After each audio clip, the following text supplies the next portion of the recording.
안녕하세요, 여러분. 오늘 영상에서는 제가 스웨덴에 살면서 다르다고 느꼈던 그런 스웨덴의 문화들을 한번 이야기해 보려고요. 처음 제가 스웨덴에 왔을 때는 되게 이런 다른 문화들이 엄청 많았는데 저도 이제 오래 살다 보니까 이게 익숙해져가지고 별로 없다고 생각을 했는데 제가 여기 적고 보니까 되게 많은 거예요. 그래서 제가 분류를 좀 나눠가지고 오늘은 스웨덴의 다른 문화들 중에 음식 관련된 이야기를 한번 해보려고요.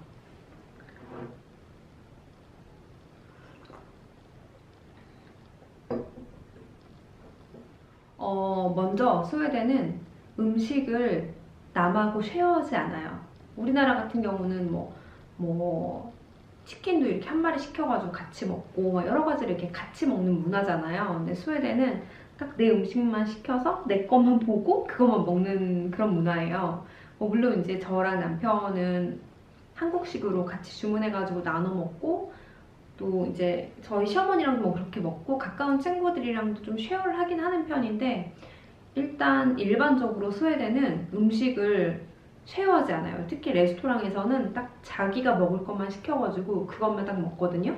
여기에 대한 에피소드가 좀 있는데 제가 처음에 스웨덴에 왔을 때 스웨덴 이제 친구들이랑 같이 여행을 되게 많이 다녔어요. 뭐 낚시도 다니고 뭐 하이킹도 다니고 되게 많이 다녔는데 그러다 보면은 되게 자주 피자를 먹으러 갔어요. 근데 스웨덴 피자가 되게 크거든요. 우리나라에서 약간 패밀리 사이즈보다는 좀 작은데 좀 큰 편이에요. 근데 그거를 각자 하나씩 시켜가지고 먹는 거예요. 근데 솔직히 스웨덴 피자가 진짜 맛이 없어요. 아마 먹어보신 분들은 아시겠지만 이렇게 빵도 좀 덜 익은 것 같고 되게 맛이 없고 그냥 싸구려 음식? 이런 느낌이 있어요. 스웨덴 피자는 제가 개인적으로 굉장히 싫어하고 아마 근데 그게 영향을 줬던 것 같아요. 스웨덴에 와서 살 때 초반에 피자를 먹으러 자주 갔는데 다들 한 판씩 피자를 시켜서 먹는 거예요. 근데 이 맛도 없는 피자를 시켜 먹는 게 너무 싫은 거예요. 그래서 남편한테 이렇게 니랑 나랑 쉐어하면 안 돼? 이러니까 남편이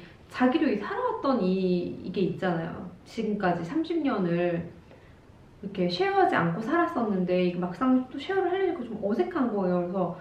그래서 저한테 왜 그러냐고. 그래서 내가 맛도 없고 먹기 싫다고 어차피 한두 조각 먹고 버릴 건데 그냥 너랑 쉐어하자 이러니까 좀 남편이 약간 불편했던 것 같아요. 그러니까 아무래도 그 레스토랑이니까 한 사람당 하나씩 시켜야 된다 이런 게 기본적으로 있었기 때문에 뭐 저도 그거는 동의를 하는데 너무 맛이 없어가지고 그래서 이제 그 분위기에 따라서 저도 한 판을 시켜가지고 한두 조각 먹고 버리는데 그 버릴 때 남들은 다 먹는데 제 거는 거의 새 것처럼 이렇게 남겨져 있으니까 너무 좀 불편하더라고요. 그래서 아마 그게 시작이 된 것 같아요. 제가 스웨덴 피자를 싫어하고 맛도 없고 이제 친구들이 가자고 하면 가능하면 다른 거 먹으러 가자고 하고 싫어하게 되는 계기가 되었죠. 그게 이거는 남편의 에피소드인데 남편이 한국에서 주재원으로 한 2년 반 정도 있었거든요.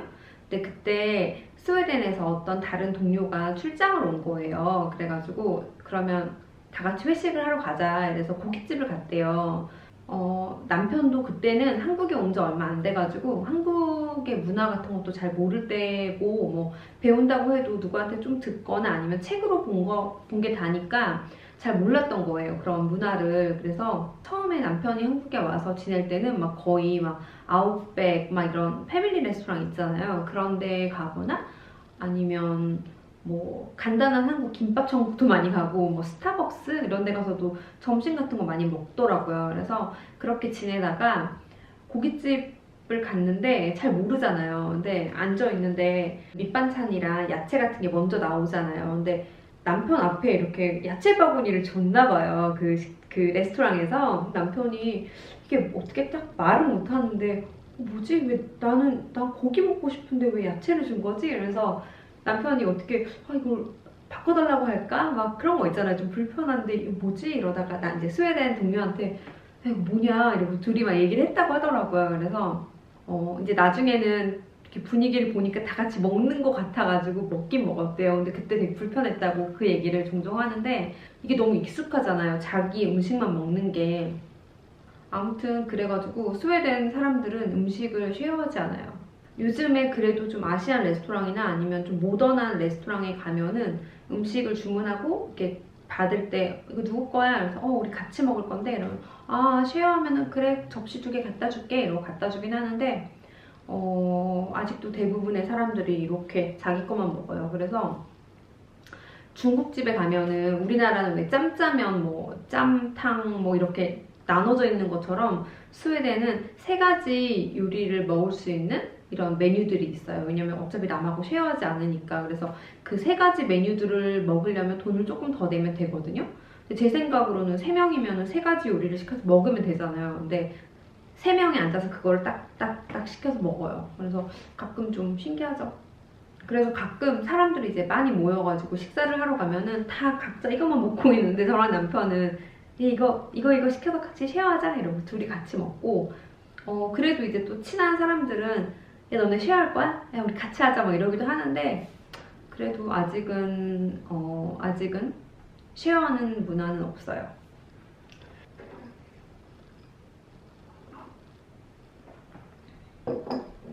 그리고 2번째는 스웨덴의 해장 음식. 한국은 술을 먹으면은 다음날 좀 이렇게 국물 요리를 많이 먹잖아요. 라면도 많이 먹고. 저는 예전에 한국에서 미영이랑 같이 이렇게 술 먹으면 다음날 그 양념갈비를 먹으러 갔었거든요. 좀 달달하고 뭔가 좀 헤비한 음식? 아무튼 스웨덴은 술을 먹으면서 안주 같은 게 별로 없어요. 안주라고 해봤자 뭐 감자칩, 약간 뭐 너츠 이런 거밖에 없어가지고 이제 술만 마셔요. 그러다 보니까 속이 안 좋을 수 있잖아요. 그래서 술을 다 먹으면 저녁에 집에 가기 전에 햄버거 집에 가서 햄버거랑 콜라를 먹고 집에 가서 잠을 자더라고요. 굉장히 나쁘죠, 그것도. 술을 많이 먹고 뭐 안주를 많이 먹는 것도 나쁘지만 그 잠을 자러 가기 전에 햄버거랑 콜라를 먹는다는 게 저는 너무 이해할 수가 없더라고요. 그리고 다음날 아침에 이제 일어나가지고 해장을 해야 되잖아요. 스웨덴 사람들은 피자를 먹어요. 되게 많은 사람들이 피자를 먹어서 이제 뉴이어 이브 파티를 하잖아요. 그때 술을 왕창 마시고 되게 늦게까지 술을 많이 마시고 파티를 하는데 술을 왕창 마시고 다음날 아침에 일어나가지고 항상 피자를 시켜 먹어요. 그래서 스웨덴에서 피자가 가장 많이 팔리는 날이 새해 첫날이에요. 근데 저는 개인적으로 그게 너무 싫더라고요. 좀 젊었을 때는 그냥 좋다기보다는 그냥 뭐 그런가 보다 했는데 언젠가부터 그 새해 아침에 막 술 막 왕창 늦게까지 마시고 새해 아침을 맞이하는 게 너무 싫더라고요. 그래서 몇 년 전부터는 어디에서 파티를 하든 항상 집으로 와요. 남편이랑 이제 택시를 타고. 그래서 택시를 뭐 그 전날이나 미리 예약을 해놓거든요. 왜냐면 택시도 잡기 힘들잖아요. 그때는 예약하기도 힘들고 당일은. 그래서 뭐 전날이나 예약을 해가지고 택시를 타고 집에 와서 좀 새해 아침은 집에서 맞이하려고 하는데 아무튼 스웨덴은 좀 피자로 해장을 합니다. 스웨덴 커피. 제가 이제 되게 자주 뭐 피카한다고 이렇게 많이 하잖아요. 그 피카라는 게 스웨덴 문화인데 이렇게 쿠키나 케이크 7가지인가? 이렇게 쿠키랑 케이크를 가지고 커피나 차를 마시는 거예요. 그래서 회사에서도 하루에 2번인가 3번 정도 피카 타임이 있어요. 뭐 이제 집에서처럼 하진 않고 간단하게 뭐 10분, 20분 이렇게 짧게 하긴 하지만 항상 커피를 되게 많이 마셔요, 사람들이. 그래서 커피를 되게 많이 마시는데 스웨덴 커피가 굉장히 써요.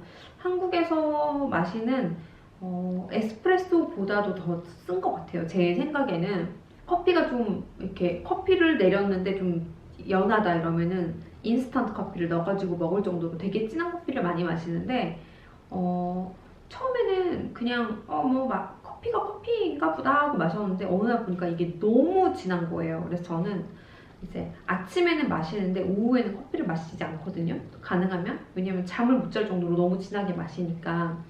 그래서 스웨덴 사람들이 커피를 엄청 애정하고 뭐 물론 안 마시는 사람들도 조금은 있어요. 근데 대부분은 다 마셔요. 그래서 스웨덴 사람들은 이 커피를 해외여행 갈 때 가지고 가는 사람들이 되게 많아요. 저도 처음에는 왜 가져가지? 했는데 약간 한국 사람들이 해외여행 갈 때 김치 챙겨가는 것처럼 이렇게 가져가더라고요. 제가 검색을 해봤는데 스웨덴 커피 이 소비량이 엄청 나거든요. 이제 인구가 적으니까 그 양으로 따졌을 땐 좀 뭐 당연히 적겠지만 1인당 소비하는 커피 양을 이렇게 검색해 보니까 핀란드가 1위래요. 추워서 많이 마시나? 깜깜하고? 핀란드가 1인당 1년 동안 마시는 게 12kg. 그리고 스웨덴이 8.2kg를 마신다고 합니다. 아무래도 이게 춥고 깜깜하잖아요. 거의 1년에 한 3개월은 엄청 깜깜하니까 핀란드도 마찬가지고 그래서 커피를 많이 마시는 게 아닐까 싶어요. 3위가 노르웨이인가?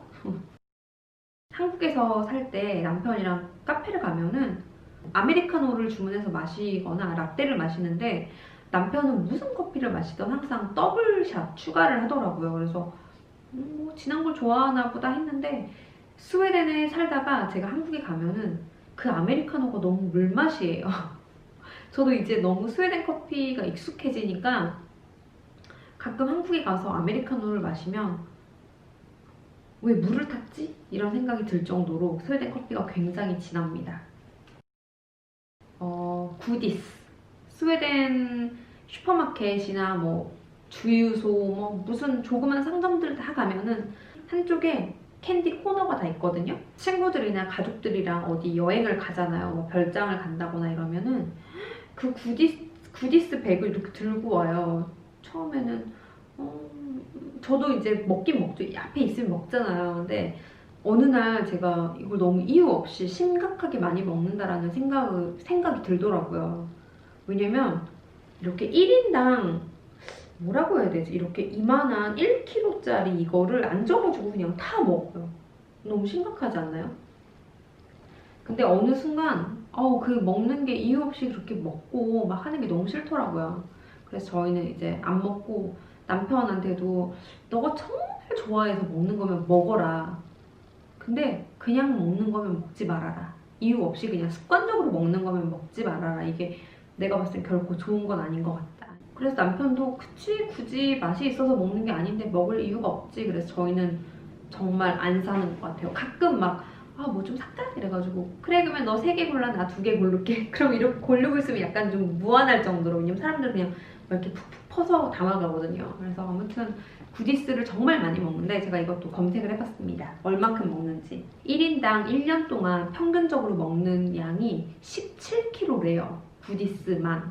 유럽 전체 평균이 1인당 7kg를 먹는 거래요. 그러면 2배가 더 되잖아요. 그래서 굉장히 많이 먹는 거죠. 그래서 스웨덴 사람들은 구디스를 엄청 많이 먹고 마지막으로 스웨덴 사람들은 소금을 엄청 좋아합니다. 솔트, 스위디시로는 살트인데 지금도 제가 이제 레스토랑 가서 밥을 먹고 오잖아요. 그러면 저녁에 물을 되게 많이 마셔요. 왜냐면 너무 짜가지고. 그러니까 맛은 있는데 너무 짜요. 대부분의 레스토랑이. 예전에 한국에서 남편이 일할 때 남편 동료분께서 이제 스웨덴에서 출장 오셨어요. 그래가지고 같이 식사를 한 적이 있었는데 저희가 그 소고기를 구워 먹으러 갔거든요. 소고기는 살짝 구워가지고 소금이 딱 찍어 먹으면 엄청 맛있잖아요. 이제 소금이랑 뭐 이것저것 주잖아요. 소금을 이렇게 줬는데 이렇게 찍어서 먹더니 갑자기 한 3점, 2점 먹더니 소금 좀 더 어떻게 받을 수 없냐 이래가지고 이제 제가 벨 눌러가지고 소금 좀 더 주세요. 소금을 또 주셨어요. 근데 한 2-3점 먹으면 또 달라는 거예요. 그래서 뭐지? 또 주문을 했어요. 근데 이제 고기를 추가할 때마다 소금을 계속 받으니까 나중에 이만큼 쌓이더라고요. 그래서 나중에 되게 소금을 더 주문하기 민망한 거예요. 그래서 이제 그 일하시는 분한테 죄송한데 소금을 좀 많이 먹으니까 많이 좀 가져다 주시면 안 되겠냐. 그래서 이제 그분이 이거 소금 많이 먹으면 안 좋다고 막 얘기하시면서 많이 가져다 주셨어요. 이렇게 통으로.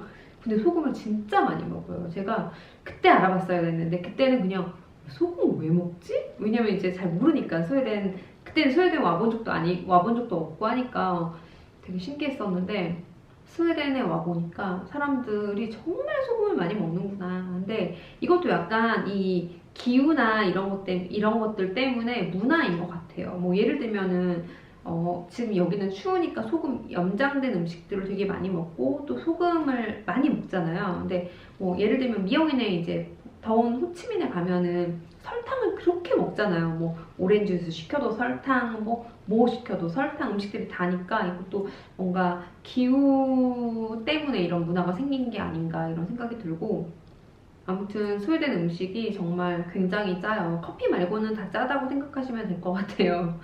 그래서 스웨덴에 여행을 오시거나 뭐 거주하시는 분들은 다 아실 것 같아요. 워낙 다 짜니까. 그래서 여행을 오실 분들은 모든 레스토랑 음식들이 짜니까 물을 중간중간 많이 드시기를 추천드립니다. 아무튼 오늘 영상은 여기까지고 다음번에 또 다른 스웨덴 문화 이야기를 한번 해볼게요. 오늘도 영상 봐주셔서 감사하고요. 아직도 구독 안 하신 분들은 구독 부탁드리겠습니다. 안녕.